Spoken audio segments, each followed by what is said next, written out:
चलो, good evening everyone. TY BCom financial management subject हम लोग पढ़ रहे हैं, जिसमें इस वक्त हमारा चैप्टर चल रहा है कैश एंड लिक्विडिटी मैनेजमेंट। जिसमें लास्ट वाला सेशन अगर आप याद करो तो उसमें हमने क्रेडिट स्टैंडर्ड वाले सम्स डिस्कस किए थे। क्रेडिट स्टैंडर्ड में क्या था कि कंपनी है वो जो अलग अलग कस्टमर है जिनको वो गुड्स क्रेडिट पे देते हैं उनको अलग अलग कैटेगरी में डिवाइड किया था, और फिर किन कैटेगरीज के कस्टमर्स को क्रेडिट पे गुड्स देना चाहिए वो डिसाइड करने का काम हम करते थे। अभी आज का जो सेशन है उसके अंदर हम लोग डिस्कस करने वाले हमारा next topic, that is credit period. और कितने क्रेडिट पीरियड के लिए हमको गुड्स क्रेडिट पे बेचने चाहिए या सेल्स बढ़ाना चाहिए, इसके लिए हम लोग कंपनी को एडवाइस करेंगे। तो हमारा जो कॉन्सेप्ट है दैट इज क्रेडिट पीरियड। हम लोग आज के सेशन में जो डिस्कस करने वाले हैं that is credit period. Credit period क्या है? तो length of time. Credit period is the length of time customers are allowed to pay for their purchase. मतलब आज आप गुड्स क्रेडिट पे खरीद के लेके जाओ, फिर 10 दिन के बाद आप मुझे पैसे लौटा सकते हो। तो ये 10 दिन हो गए क्रेडिट पीरियड, जो कि हमने यानी कि कंपनी ने कस्टमर को अलाउ किया। फॉर एग्जाम्पल ऐसा कहा कि आज आप गुड्स हमारे पास से खरीद के लेके जाओ, आप 40 दिन के अंदर पैसे लौटाना।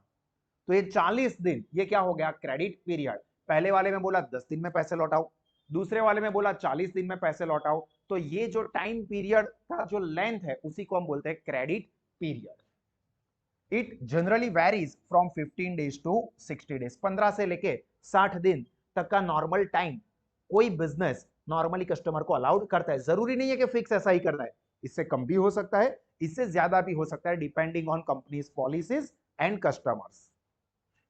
When a firm does not extend any credit, the credit period would be obviously zero. मतलब આજે રોકડા કાલે ઉધાર, રોકડ જ ધંધો કરું છું, ક્રેડિટની વાત જ નહીં કરવાની, तो क्रेडिट पीरियड का क्वेश्चन ही नहीं आएगा। गुड्स लो पैसे देके जाओ, जूते लो पैसे दो, ये पॉलिसी है अपनी कि गुड्स लेके गुड्स देके तुरंत पैसे ले लेते हैं। तो वहां पर तो 1 दिन 2 दिन 5 दिन का भी क्रेडिट पीरियड नहीं आने वाला है, रोकड़ा लेने जाओ जो। तो यहां पर क्रेडिट पीरियड ऑब्वियसली जीरो होगा। मतलब कि जहां पर क्रेडिट पॉलिसी ही नहीं है, does not extend any credit, credit पे गुड्स बेचने की सिस्टम ही नहीं है, तो वहां पर तो क्रेडिट पीरियड जीरो ही होगा। नॉर्मल नॉलेज के लिए या एमसीक्यू के एंगल से आपको ये काम लग सकता है। इफ फर्म अलाउज 30 days से of credit with no discount to the induce early payment, its credit terms are set as net 30। मतलब 30 दिन के अंदर आप पैसा दे सकते हो जिसमें आपको कोई डिस्काउंट नहीं मिलेगा। तो यहां पर नॉर्मली कंपनी ने 30 दिन का क्रेडिट पीरियड दिया। कस्टमर गुड्स खरीदने के बाद 30 दिन पे ही पैसा लौटाना प्रीफर करेगा, क्योंकि अभी के अभी पैसे दे दो या 30 दिन के बाद पैसे दो। सपोज मैंने आपको 100 रुपए का सामान बेचा है, आप अभी के अभी पैसे देते हो तो भी 100 रुपए देने हैं, 30 दिन के अंदर भी पैसे देते हो तो 100 रुपए ही देने। तो ऑब्वियसली कस्टमर यही प्रीफर करेगा कि 30 दिन के बाद देंगे। इसी सिस्टम के ऊपर तो क्रेडिट कार्ड का पूरा बिजनेस चलता है कि लोग इसी की वजह से क्रेडिट परचेस बढ़ा देते हैं।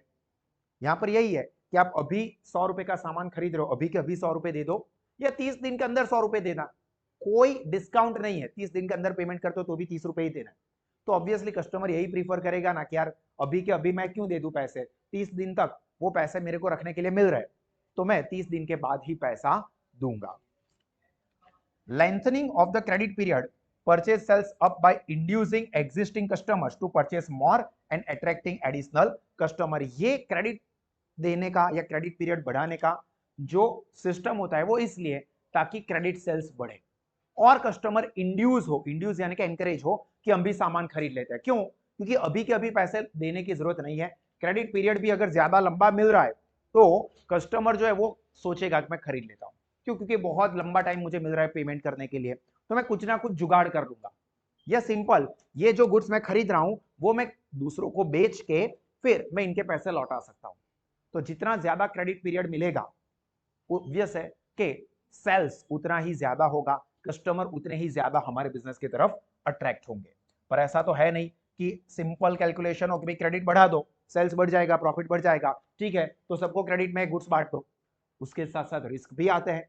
क्रेडिट पे गुड्स बेचते हो तो सेल्स बढ़ेगा, उसके सामने पैसा आएगा कि नहीं आएगा, सामान खरीदने वाला तो एक बार खरीद के निकल गया, पर बाद में पैसे लौटाने के टाइम पे वो बहानेबाजी कर रहा है, तो आज नहीं कल, कल नहीं परसों पक्का, संडे बहुत अच्छा दिन है, संडे को आ, तू मस्त नहा धो के संडे को आ। अभी संडे को बाद अगले संडे को बोला था मैंने, अगले महीने के संडे को बोला था, ये संडे थोड़ी मैंने बोला था, डेट थोड़ी बोली थी। तो यहां पर कंपनी को बेड डेट का नुकसान हो सकता है, कलेक्शन करवाने का भी खर्चा बढ़ सकता है, भाई ये पैसा दे नहीं रहा है, अभी अपने को वसूली भाई को बुलाना पड़ेगा, वसूली भाई आएगा और ये उससे पैसा वसूल करेगा, तो वसूली भाई भी अपना चार्ज लेगा, तो ये सारे खर्चे भी बढ़ते हैं। तो यहां पर कंपनी ये देखेगी कि भाई हम लोग क्रेडिट पीरियड बढ़ाते हैं तो सामने अपना सेल्स कितना बढ़ता है, और सेल्स तो ऑब्वियसली बढ़ने वाला है, बट उसकी वजह से प्रॉफिट के ऊपर क्या इंपैक्ट होती है, प्रॉफिट हमारा बढ़ रहा है या नहीं बढ़ रहा है। प्रॉफिट अगर बढ़ रहा है, फायदा हो रहा है, तो फिर क्रेडिट पीरियड बढ़ाओ। पर ऐसा है कि क्रेडिट पीरियड बढ़ाने से उल्टा अपने को घाटा हो रहा है, इसमें अपना घाटा, सामने वाले का कुछ नहीं जाता, तो नहीं देना है क्रेडिट पीरियड। सेल्स नंबर में बढ़ रहा है बट प्रॉफिट अल्टीमेट इफेक्ट जो है वो तो बढ़ नहीं रही है, तो फिर क्या मतलब इसका। तो यहां पर हम लोग जो एग्जांपल्स करेंगे इसमें हमें ये देखना है कि क्रेडिट पीरियड को एक्सटेंड करने से कंपनी अभी एक पॉलिसी पे काम करती होगी, जो कि आपको एग्जांपल में दिया होगा कि इतने दिनों का क्रेडिट दे रहे, अभी कंपनी को लगता है कि हम लोग हमारा क्रेडिट पीरियड बढ़ा देंगे तो उससे हमारा सेल्स भी इतना बढ़ जाएगा, उसके साथ साथ बेड डेट का जोखिम जो है, अपॉर्चुनिटी कॉस्ट जो है वो भी बढ़ेगी। ऑब्वियसली बात है, देखो सेल्स बढ़ेगा, सिर्फ फिक्स कॉस्ट जो है वो फिक्स रहेगी, उसके अलावा की सारी चीजें चेंज होने वाली है, वेरिएबल कॉस्ट जो है वो तो चेंज होगी ही। फॉर एग्जाम्पल हम लोग गुड्स प्रोड्यूस कर रहे हैं तो अपनी फिक्स कॉस्ट जो है वो फिक्स रहती है, बट जितना ज्यादा प्रोड्यूस कर रहे हो या सेल कर रहे हो तो ऑब्वियस है कि उसके अंदर अपनी वेरिएबल कॉस्ट जो है वो चेंज होगी, ऑब्वियसली बढ़ेगी। दूसरे भी खर्चे होते हैं, क्रेडिट पर सेल्स करते हैं तो बेड डेट बढ़ सकती है, जितना ज्यादा क्रेडिट पीरियड बढ़ाओगे रिस्क उतना ज्यादा ही बढ़ेगा कि शायद पैसे ना मिले, कलेक्शन करने का खर्चा और बढ़ सकता है, तो ये सारी चीजें बढ़ सकती है, बट फिक्स कॉस्ट जो है वो तो फिक्स ही रहती है।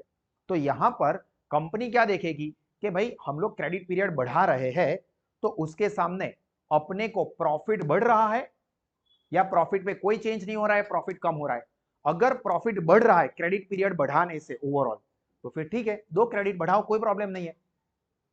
पर अगर ऐसा हो रहा है कि क्रेडिट पीरियड बढ़ाने से अपने पैसे रिकवर करना और डिफिकल्ट हो रहा है, बेड डेट का नुकसान और बढ़ रहा है, वेरिएबल कॉस्ट बढ़ रही है, प्रॉफिट कम हो रहा है, मेन चीज वो देखनी है, तो फिर क्रेडिट पीरियड मत बढ़ाओ। सेल्स कम होगा ठीक है चलेगा, नुकसान नहीं होगा, सिर्फ हम सेल्स बढ़ाने के चक्कर में चलते जाएंगे तो अपना प्रॉफिट ही नहीं हो रहा है तो क्या मतलब, क्योंकि बिजनेस तो अल्टीमेटली प्रॉफिट से चलेगा। सेल्स मुझे बढ़ाना है, मैं 100 रुपए में सामान खरीद के 100 रुपए में बेच देता हूं, अभी मार्केट में वही चीज 120 रुपए में बिकती है तो सब लोग मेरे पास से खरीदेंगे क्योंकि मैं 100 रुपए में दे रहा हूं, तो मेरा सेल्स बढ़ जाएगा, पर मुझे क्या मिला, बिजनेस कैसे चलेगा, 100 में लेके 100 में तो दे रहा हूं, तो मुझे तो कुछ नहीं मिलेगा, तो मैं कितने टाइम तक ये काम कर पाऊंगा, थोड़े से टाइम तक। तो यहाँ पे ये देखना है कि सेल्स बढ़ रहा है बट क्या हम इसको प्रॉफिट में कन्वर्ट कर पा रहे हैं, तो वो चेक करेंगे। और जिस क्रेडिट पीरियड के ऑप्शन में जो कि हमको एग्जांपल में दिए होंगे उसमें अपना प्रॉफिट एग्जिस्टिंग की कंपैरिजन में बढ़ रहा होगा, ठीक है, तो वो क्रेडिट पीरियड बढ़ाओ। क्या होगा, आपको एक एग्जिस्टिंग क्रेडिट पीरियड दिया होगा, उसके अंदर हम कैलकुलेशन करके पता करेंगे कि भाई अपना ये प्रॉफिट हो रहा है, जो कि पहले एग्जांपल में भी हमने फॉर्मेट प्रिपेयर किया था। दूसरे को ऑप्शन दिए होंगे, भाई क्रेडिट पीरियड पहले 10 दिन का था, अभी 20 दिन का करो और 40 दिन का करो, तो 20 दिन का करने से क्या फर्क पड़ता है, 40 दिन का करने से क्या फर्क पड़ता है, अभी अपने एग्जिस्टिंग की कंपैरिजन में जिसमें सबसे ज्यादा प्रॉफिट दिखाए वो क्रेडिट पीरियड हम लोग अलाउ करेंगे, ठीक है। एग्जांपल इस बेसिस पे चलेगा कि आपको एक क्रेडिट पीरियड की इंफॉर्मेशन दी होगी, उसमें सेल्स कितना हो रहा है, अपॉर्चुनिटी कॉस्ट कंट्रीब्यूशन मतलब कि वो क्या है, वेरिएबल कॉस्ट क्या है, डायरेक्टली या इनडायरेक्टली दिया होगा, प्रॉफिट बेड डेट की इंफॉर्मेशन होगी, अल्टीमेटली प्रॉफिट के ऊपर क्या इफेक्ट हो रही है वो दिया होगा। दूसरे आपको ऑप्शन दिए होंगे कि भाई क्रेडिट पीरियड अभी जो ये है ना उसकी कंपैरिजन में कंपनी ये सोच रही है कि क्रेडिट पीरियड इतना बढ़ाए और दूसरा इतना बढ़ाए, या 3 4 जितने भी ऑप्शन देना चाहते हैं दे सकते हैं। हम लोग कैलकुलेशन करेंगे और देखेंगे कि एग्जिस्टिंग की कंपैरिजन में जो दूसरे ऑप्शंस अपने को एग्जांपल में दिए होंगे उसमें से कौन सा ऑप्शन अपने को सबसे ज्यादा प्रॉफिट दे रहा है, हम कंपनी को एडवाइस करेंगे कि भाई आप इतने दिन का क्रेडिट पीरियड दो क्योंकि उसमें आप सबसे ज्यादा प्रॉफिट अर्न कर रहे हो। तो चलो एग्जाम्पल देखते हैं।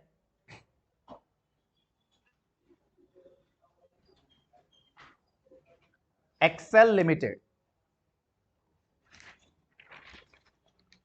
Presently has an annual turnover of 100 million. अभी प्रेजेंटली मतलब ये एग्जिस्टिंग सिचुएशन है, 100 मिलियन का उनका टर्नओवर यानी कि सेल्स है। 100 million, 1 million is equal to 10 lakh. ये आपको पता होना चाहिए, नॉलेज के लिए यहां पर लिख देते हैं 1 million is equal to 10 lakh, मतलब पीछे 6 जीरो लगने वाले हैं, ठीक है। एक के पीछे 6 जीरो तब होता है 1 million. 1 million is equal to 10 lakh. यहां पर 100 मिलियन का टर्नओवर है। अभी आप चाहो तो इसको रुपीस में कन्वर्ट कर सकते हो या 100 एज इट इज रखेंगे, डिपेंड करता है कि बाकी के नंबर्स कैसे हैं, ठीक है, क्योंकि नंबर बहुत बढ़ जाएगा फिर। Average collection period 30 days. देखो एट प्रेजेंट सिचुएशन क्या है, प्रेजेंटली टर्नओवर यानी कि सेल्स 100 मिलियन का है और एवरेज कलेक्शन पीरियड 30 दिनों का है। मतलब 100 मिलियन का सेल करते हैं और 30 दिनों में अपने पैसे रिटर्न मिल जाते हैं। जो क्रेडिट पे हम लोग सेल करते हैं वो 30 दिनों में अपने को पैसा रिटर्न मिल रहा है। ये एग्जिस्टिंग सिचुएशन है। The marketing director of the company believes that a longer credit period will stimulate additional sale. मतलब अगर अभी 30 दिनों का आप क्रेडिट पीरियड दे रहे हो और 100 मिलियन का सेल कर रहे हो, अभी जो मार्केटिंग डायरेक्टर है उसको ऐसा लगता है कि अगर आप ज्यादा लंबा लॉन्गर क्रेडिट पीरियड देते हो तो ये आपके सेल्स को और स्टिम्युलेट करेगा, एडिशनल सेल होगा आपका, मतलब सेल्स बढ़ जाएगा अगर आप क्रेडिट पीरियड लंबा करते हो तो। Of course it is likely to be accompanied by higher default, मतलब बेड डेट के भी ज्यादा चांसेस है। डिफॉल्ट मतलब पैसा ना आए। आप जितना क्रेडिट पीरियड बढ़ाओगे उतना ही आपके डिफॉल्ट होने के चांसेस, आपके मतलब कस्टमर के पास से पैसे ना मिले, इसके चांसेस ज्यादा है। डिफॉल्ट को आप अंडरलाइन करके बेड डेट लिखना चाहो तो लिख सकते हो। The expected impact of longer credit period on sales and defaults are given below. Expected क्या है वो दिया हुआ है। देखो दो पॉलिसी कंपनी ने सोची है। एग्जिस्टिंग क्या है, 100 मिलियन का सेल्स, 30 दिनों का क्रेडिट पीरियड। कंपनी ने कैटेगरी 1 सोची जिसमें क्या हो रहा है,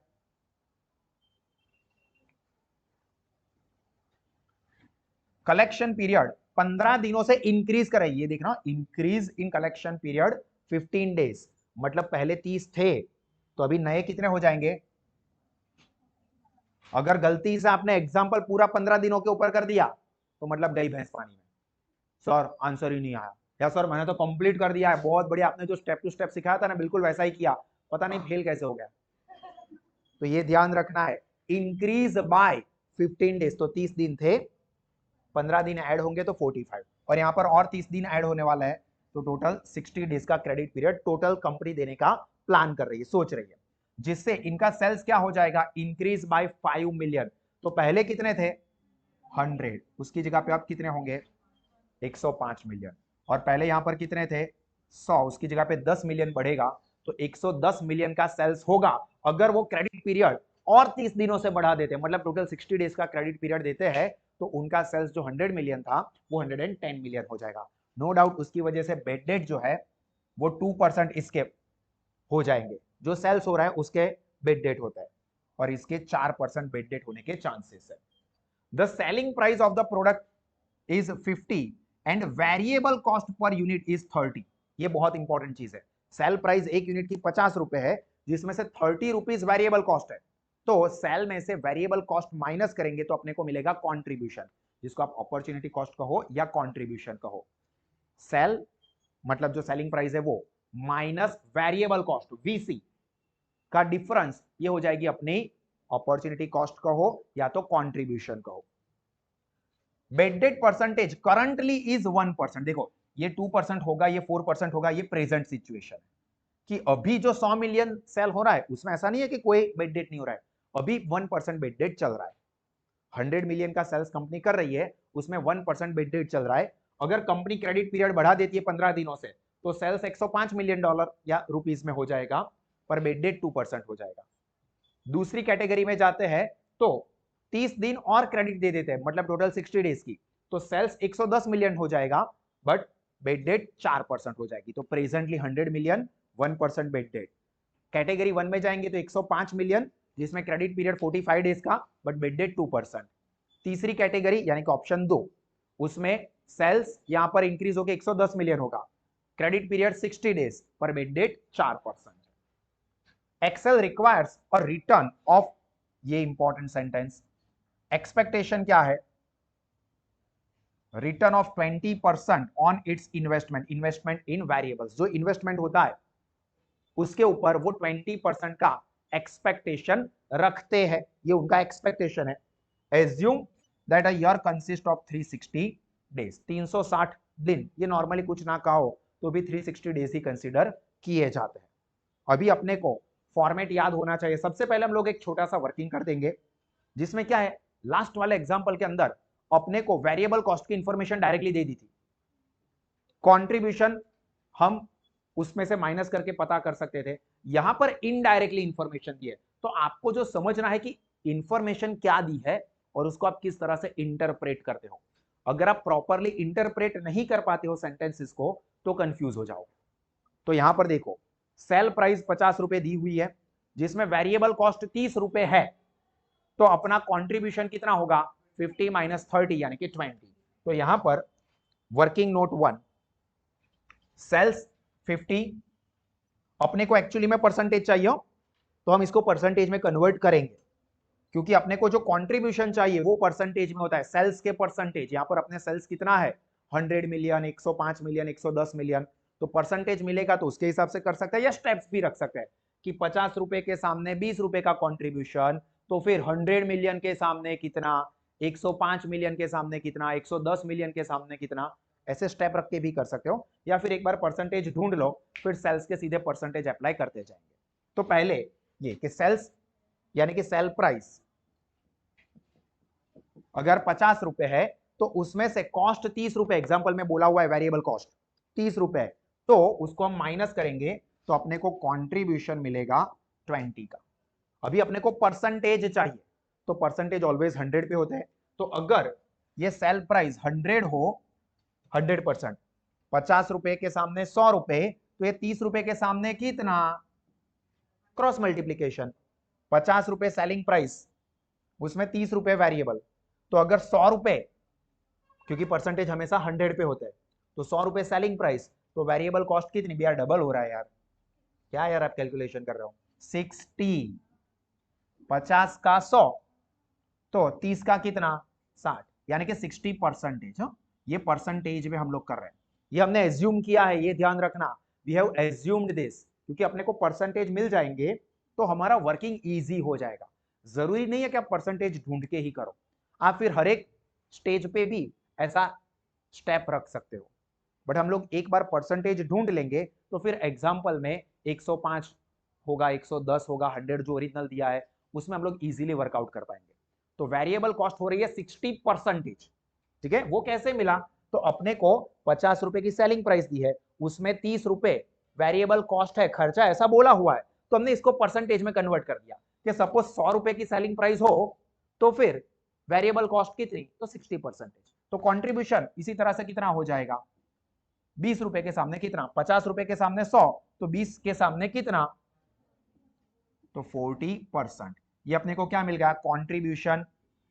कई बार इसको हम अपॉर्चुनिटी कॉस्ट वर्ड के साथ भी यूज कर सकते हैं। तो ये पहले वर्किंग लिखो, 50 रुपीज सेलिंग प्राइस, तो अपना वेरिएबल कॉस्ट है 30 और अपने पास जो कंट्रीब्यूशन आ रहा है वो हो रहा है 20, तो 100% के ऊपर कितना, तो 50 है तो डबल, जरूरी नहीं है कि 50 हो, ऐसा नहीं करना कि डबल किया हुआ है, सर 50 है तो अगर एग्जांपल में अपने को 70 दिया है तो यहां पर हम लोग 140 कर देना, नहीं भाई, 70 100, तो यहां पर सपोज 50 है तो 50 का कितना, क्रॉस मल्टीप्लीकेशन हम लोग कर रहे हैं।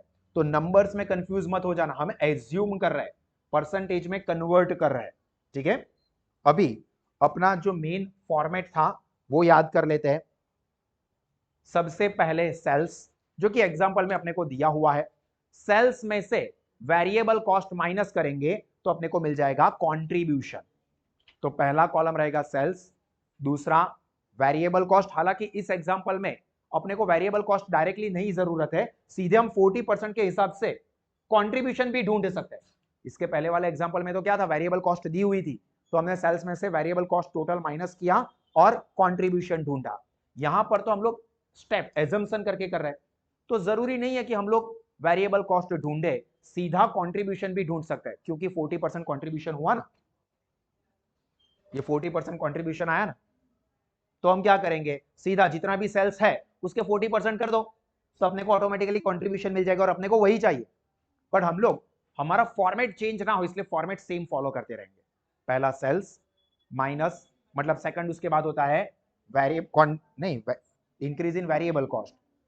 आप सॉल्यूशन मत देखिए, सॉल्यूशन में मत जाइए, जो स्टेप्स हमने याद किए थे वो याद करो।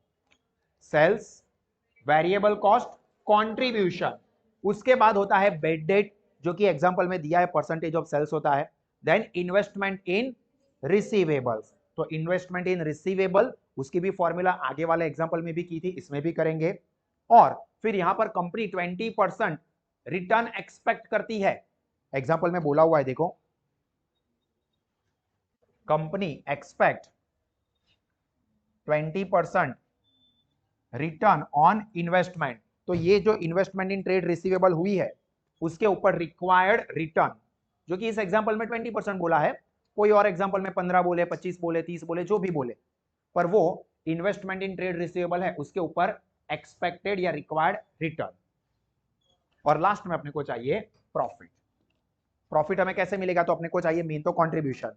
कंट्रीब्यूशन में से हम लोग क्या चीजें माइनस करेंगे, तो बेड डेट और जो इन्वेस्टमेंट के ऊपर हमने इंटरेस्ट एक्सपेक्ट किया हुआ है, अपॉर्चुनिटी रिटर्न, ये रिक्वायर्ड इंटरेस्ट, वो माइनस करेंगे तो अपने को मिलेगा प्रॉफिट, जो कि इसके पहले वाले एग्जांपल में भी हमने यही फॉर्मेट प्रीफर किया हुआ है, मतलब फॉलो किया है। फिर से एक बार फॉर्मेट याद करवा रहा हूं, सबसे पहले sales, then variable cost, contribution, bad debt, investment in trade receivables, then interest on receivables या interest on investment of trade receivable, and last में profit. Profit is equal to contribution minus bad debt minus interest on investment of trade receivable. Trade receivable में जो investment हुआ है उसके ऊपर का interest, वो माइनस किया जाएगा तो प्रॉफिट मिलेगा। फिर से एक बार बोल रहा हूं, सब लोग साथ में बोलेंगे, बोलते जाओ, लिखते जाओ, और तीन ऑप्शंस, तीन कॉलम बनाएंगे, एक एग्जिस्टिंग, एक ऑप्शन 1 वाला जो कि क्रेडिट पीरियड 45 डेज का हो रहा है, और दूसरा ऑप्शन 2 जो कि क्रेडिट पीरियड 60 डेज का टोटल होने वाला है। तो देखो, इस तरह से फॉर्मेट बनाओ और साथ में बोलो। पहले यहां पर स्टेप्स, ये तो आप बनाओ या ना बनाओ चलेगा। Particular, existing situation, option 1, option 2 या कैटेगरी 1, कैटेगरी 2, एग्जांपल में जो बोला हो वो लिखेंगे। स्टेप्स कौन कौन से रहेंगे, तो सबसे पहले sales, then variable cost, then contribution. इस एग्जांपल में ऐसा है कि कंट्रीब्यूशन हम लोग डायरेक्ट ढूंढ सकते हैं, तो अगर कोई वेरिएबल कॉस्ट का कॉलम रखे ही नहीं तो भी चलेगा, ठीक है, बट हम लोग सिस्टम को ही फॉलो करते रहेंगे ताकि कोई कंफ्यूजन ना हो। बट अगर नहीं बनाया तो भी वो 100% सही है। सेल्स, वेरिएबल कॉस्ट, कंट्रीब्यूशन, उसमें से माइनस करने के लिए होता है bad debt, then investment in receivables, then interest या रिटर्न ऑन रिसीवेबल्स या investment in receivable, and last में प्रॉफिट। प्रॉफिट कैसे मिलता है, तो profit is equal to C यानी कि contribution minus BD bad debt minus interest, इतना याद रखो। सी यानी कि contribution minus BD bad debt minus I interest on investment in trade receivables. Clear? चलो अभी हम एक एक करके इंफॉर्मेशन लिस्ट आउट करते हैं। सबसे पहले एग्जिस्टिंग कंडीशन देखो, आप एग्जांपल में देखना एग्जिस्टिंग सेल्स कितना है। एग्जिस्टिंग सेल्स की सिचुएशन क्या दी है एग्जांपल में, देखो 100 मिलियन दिया हुआ है ना, स्टार्टिंग में ही पहली लाइन है अपनी 100 मिलियन। फिर ऑप्शन 1 में क्या हो रहा है, 5 मिलियन बढ़ रहा है तो 105। ऑप्शन बी में क्या हो रहा है, 10 मिलियन बढ़ने वाला है तो 110, तो तीनों लिख देते हैं। एग्जिस्टिंग हो रहा है अपना 100 मिलियन, अभी हम लोग 100 मिलियन ही लिखेंगे, मतलब 100 ही लिखेंगे, वरना पीछे और 6 जीरो लगाओ, 100 और उसके पीछे और 6 जीरो, थोड़ा लेंदी हो जाएगा, हम लोग 100 ही लिखते हैं। अमाउंट इन मिलियंस ही रखेंगे, तो ये 100। ऑप्शन 1 में 45 डेज वाले में कितना हो रहा है, 105, और ये 110। किसी को यहां पर कोई कंफ्यूजन?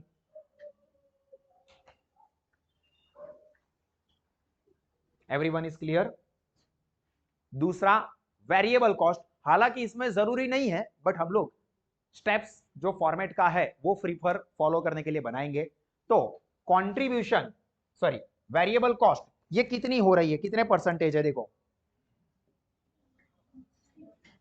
है ना, देखो वेरिएबल कॉस्ट 60%, सेल्स के 60%, सेल्स के 60%। तो यहां पर ऊपर देखो सेल्स हमने लिख दिया 100, तो उसके 60%,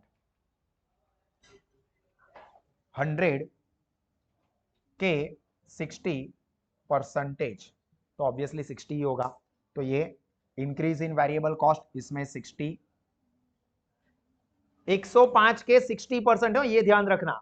तो यहां पर 105 इंटू 60%, तो कितना हुआ 63। तो यहां पर हम लिखेंगे 63, और फिर 110 मिलियन सेल्स, उसके 60% ये अपनी वेरिएबल कॉस्ट है, तो इंटू 60%, तो कितना हुआ 66। तो अभी कंट्रीब्यूशन के लिए आप क्या कर सकते हो, या तो ए में से बी माइनस कर दो, यानी कि 100 माइनस 60 कर दो, या तो ये सब 60% हमने किया था, यहां पर हम लिख देते हैं एट 60%। ये 60% कहां से लाया हूं वो भी दिखा देता हूं एरोबाजी करके, ताकि आपको एग्जाम के टाइम पे या प्रिपरेशन करते टाइम पे कंफ्यूजन ना हो। ये 60% हम यहां से लाए, ठीक है। तो अभी वेरिएबल कॉस्ट हटा देते हैं, तो कंट्रीब्यूशन या तो 40% करो या ए माइनस बी कर दो, दोनों में से कोई भी ऑप्शन कर सकते हो। कंट्रीब्यूशन 40% ऑफ सेल्स करो, या तो फिर ए माइनस बी, दोनों से आपको नंबर सेम ही मिलेगा। 100 इंटू 40%, 40, या तो फिर 100 में से 60 माइनस करो, 40 ही आएगा। सेकंड वाले में यानी कि ऑप्शन 1 में 105 के 40% करो, 105 इंटू 40%, तो 42, तो यहां पर हम लिखेंगे 42, या तो फिर 105 में से आप 63 माइनस करो तो भी 42 आएगा, ठीक है। आप कोई भी स्टेप फॉलो कर सकते हो। सिमिलरली 110 में से 66 को माइनस करो या 110 के 40% करो, कितना हो रहा है 44। चलो ये स्टेप तक किसी को भी कोई कंफ्यूजन रहा है?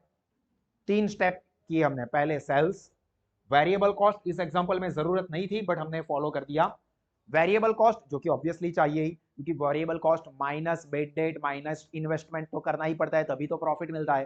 तो ये 3 चीजें तो कुछ भी करके चाहिए। ध्यान रखना प्रॉफिट के लॉस के ऊपर जो इंपैक्ट होती है उससे हम लोग डिसाइड करते हैं कि ये ऑप्शन सेलेक्ट करे या ना करे। तो प्रॉफिट या लॉस के लिए 3 चीजें चाहिए, contribution minus bad date and minus interest. तो ये 3 चीजें तो चाहिए ही चाहिए, तो कॉन्ट्रीब्यूशन अपना आ गया। Now bad debt at specific percentage of sales, अभी जो एग्जिस्टिंग है 100 मिलियन वाला, उसमें बेड डेट के परसेंटेज क्या थे, देखो एग्जिस्टिंग करंटली क्या है 1%, और अगर हम लोग दूसरे ऑप्शंस पे जाते हैं तो वो कितना है 2% एंड 4%, किसके सेल्स के, सेल्स के। तो सेल्स यहां पर पहले वाले ऑप्शन में कितना है देखो 100, तो 100 के 1%, पहले वाले के लिए 100 के 1%, क्या कैलकुलेटर कर रहे हो यार, 1 होगा ना, 100 इंटू 1%।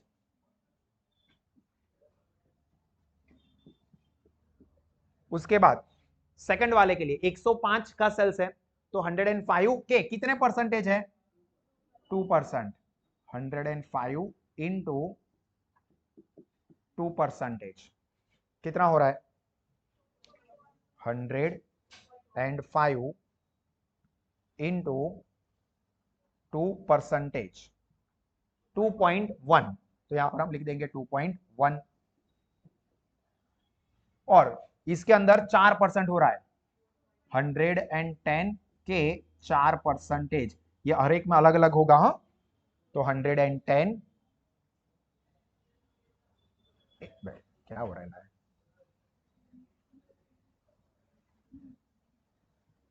इंटू 4%, 4.4, तो ये अपने को क्या मिल गया बेड डेट मिल गया। चलो पहले 4 स्टेप सबको क्लियर हो रहे हैं। अभी इंपॉर्टेंट जहां पर थोड़ा सा ध्यान रखना है, क्या है इन्वेस्टमेंट इन रिसीवेबल्स, क्योंकि आप जितना क्रेडिट पे सेल्स बढ़ाओगे उतना आपका रिसीवेबल यानी कि डेटर्स के अंदर इन्वेस्टमेंट बढ़ जाएगा, जो कि फंड ब्लॉक हो गया। अभी वो फंड ब्लॉक होता है, उसके ऊपर हम लोग 20% का जो एक्सपेक्टेशन रखते हैं अपॉर्चुनिटी, वो ढूंढना है। तो अपने को ये देखना पड़ेगा पहले कि अपना कितना फंड ये रिसीवेबल में इन्वेस्ट हो जाता है। तो उसकी फॉर्मूला काफी सिंपल है, सेल्स जो हमने किया है वो इनटू वेरिएबल कॉस्ट के परसेंटेज, वेरिएबल कॉस्ट के परसेंटेज 60% इसमें हमने ढूंढ लिया है, into into average collection period, हर एक के अंदर दिया हुआ है। जैसे पहले वाले में एग्जिस्टिंग में, इस सिचुएशन में दूसरी लाइन में लिखा है एग्जिस्टिंग में कितने हैं, 30 दिन है।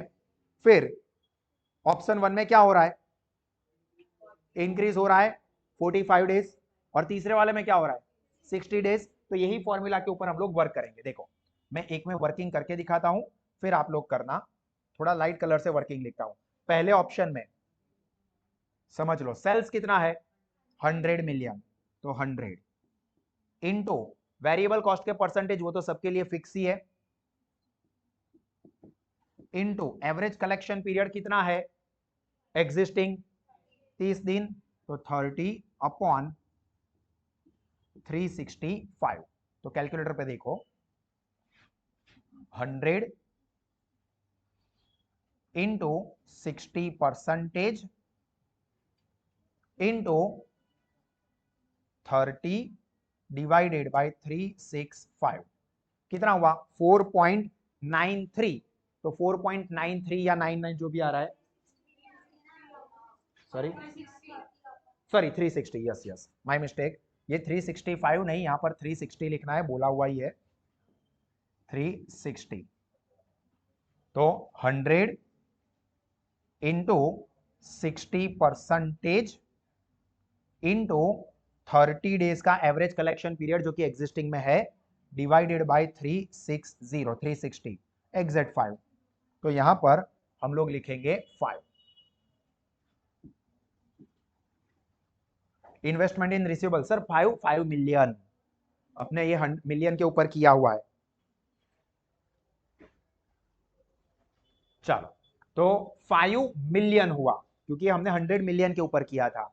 नाउ सेम चीज यहां पर करेंगे, यहां पर 100 मिलियन नहीं, अभी यहां पर इंक्रीज होके कितना हो रहा है 105 million into 60% into average collection period कितना हो रहा है 45 डिवाइडेड बाय 360।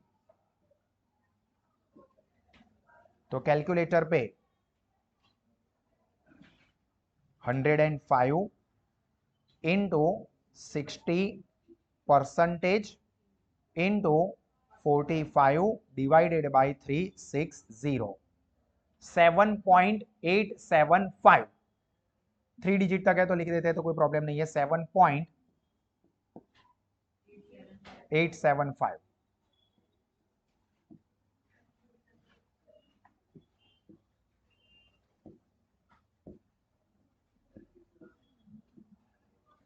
और बिल्कुल इसी ही तरह से आखिरी वाले का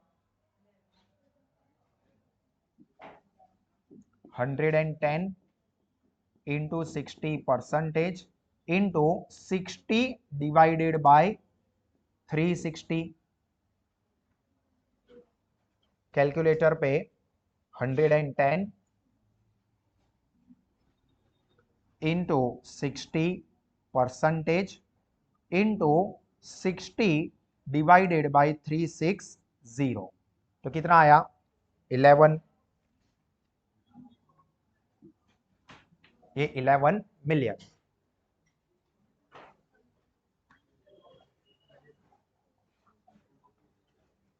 ये फॉर्मूला याद रखनी है, average investment in trade receivable कितना होता है sales into variable cost percentage यानी कि इनटू एवरेज कलेक्शन पीरियड जो कि एग्जांपल में दिया होगा यानी कि डेज अपॉन 360। ठीक है, फिर से बोल रहा हूं, investment in trade receivable is equal to sales into variable cost के percentage into collection period. Days में है तो अपॉन 360, वीक्स में है तो 52, मंथ में है तो 12। ठीक है, अभी सिंपल हो गया। Required return on investment at 20%। तो देखो इन्वेस्टमेंट कितना हुआ, इसके 20% करना है, इन्वेस्टमेंट एट 20%। तो यहां पर 5 ये रहा इन्वेस्टमेंट इन वेरिएबल्स, स्टेप ई वाला। तो स्टेप ई के 20% यानी कि 5 के 20%। देखो 5 इंटू 20%, 1, तो यहां पर 1 रुपी यानी कि 1 मिलियन 1।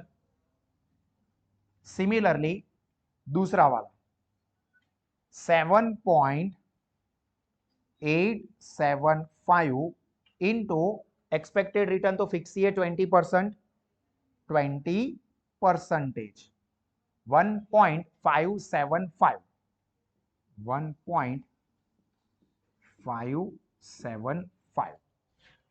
और तीसरा वाला सेम चीज, same process, investment in trade receivables 11 into expected return तो 20% ही है, तो इंटू 20% इंटू यहां पर 60 डेज है, सॉरी नहीं मैंने गलती कर दी, सिंपल 20% ही चाहिए ना अपने को, तो 11 मैं ऊपर वाले स्टेप में चला गया इंटू 20%, तो कितना आया 2.2, तो लिख दो 2.2। तो ये क्या हो गया अपना इंटरेस्ट। अभी फाइनल चीज, ये इंटरेस्ट कैसे ढूंढा वो समझ में आया। हर एक स्टेप्स याद रहने चाहिए, और एक बार में समझ में नहीं आएगा, आपको घर पे जाके ये एग्जांपल को फिर से करने पड़ेंगे। आपके पास एप्लीकेशन की फैसिलिटी है, वीडियो को फिर से देखे तो ही समझ में आएगा। एक बार से आप ऐसा एक्सपेक्टेशन रखोगे कि हाँ मुझे समझ में आ जाए, नहीं आएगा। ये फाइनेंस वर्ल्ड है, काफी कॉम्प्लिकेटेड चीजें होती है, बट आपको फैसिलिटी मिलेगी। ये जो वर्किंग में कर रहा हूँ सारी चीजें, ये भी आपको प्रोवाइड हो जाएगा एप्लीकेशन पे, वीडियो भी एप्लीकेशन पे आप फिर से देखो, नहीं समझ में आता है तो। बट बेस्ट तरीका तो यही होता है कि आज समझा है तो आज के आज ही या कल तक मैक्सिमम फिर से इसको सॉल्व करना चाहिए, तो जल्दी से याद रहेगा। 1 या 2 बार कम से कम सॉल्व करना तो ग्रिप आएगी। स्टेप्स माइंड में फिट करते रहो, बस जो 6 स्टेप्स अपने को फॉलो करने हैं वो माइंड में रहने चाहिए। अभी लास्ट में प्रॉफिट, प्रॉफिट की फॉर्मूला क्या है, contribution minus bad debt minus interest. तो यहां पर देखो पहले वाला यानी कि एग्जिस्टिंग सिचुएशन, कंट्रीब्यूशन कितना है 40, 40 में से बेड डेट कितनी है 1, और इंटरेस्ट भी कितना आया 1, यानी कि 38। कैसे आया 40 माइनस 1 करके, ये 1 कहां से आया, सब कुछ यहां पर लिखा हुआ है देखो। कंट्रीब्यूशन यानी कि स्टेप सी, माइनस बेड डेट यानी कि step D, minus required return यानी कि स्टेप एफ, सब कुछ लिखा हुआ है। कोई चीज आपको कंफ्यूजन में रहने नहीं देगी, सर ये कहां से लाए, भूल गए, हमको याद नहीं है कहां से लिखा है, सारी चीजें स्टेप्स के हिसाब से भी लिखी है, नाम भी लिखा हुआ है, नाम स्टेप दोनों लिखा हुआ है। किसी भी तरह से आप याद रख सकते हो, कोई कंफ्यूजन नहीं होगा। और बार बार बोल भी रहा हूं, profit is equal to contribution minus bad debt minus return on investment या इंटरेस्ट एक्सपेक्टेड रिटर्न, कुछ भी आप याद रखो। उसी तरह से ऑप्शन 1 जो कि 45 डेज की कैटेगरी है, तो उसमें कंट्रीब्यूशन सी कितना है 42 minus 7, sorry bed date 2.1 minus 1.575, 38.325। एक इंडिकेशन यहां पर कुछ दिखा, ये एग्जिस्टिंग है, ये ऑप्शन 1 वाला है। प्रॉफिट क्या हुआ 38 की जगह पे यहां पर 38.325, मतलब अभी तो दिख रहा है कि ये ऑप्शन तो फिक्स हो ही गया। आगे वाला भी देखते हैं, उसमें उससे भी ज्यादा निकला प्रॉफिट, तो वो करो, नहीं निकला तो तेल लेने जाए। चलो देख लेते हैं, तेल ही लेने जाना है 44 कंट्रीब्यूशन माइनस बेड डेट कितना है 4.4 और 2.2 कितना हो गया। तो यहां पर सबसे बढ़िया प्रॉफिट कहां पर देखने को मिला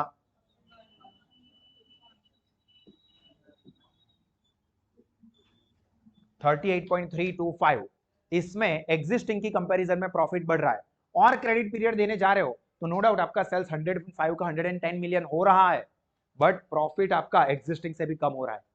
तो ये ऑप्शन अच्छा नहीं है, इतनी क्रेडिट देने की जरूरत नहीं है। आप क्रेडिट कितना दो 30 डेज की जगह पे बढ़ा के 45 डेज वाला ऑप्शन सिलेक्ट कर लो, 60 डेज वाले को गोली मारो।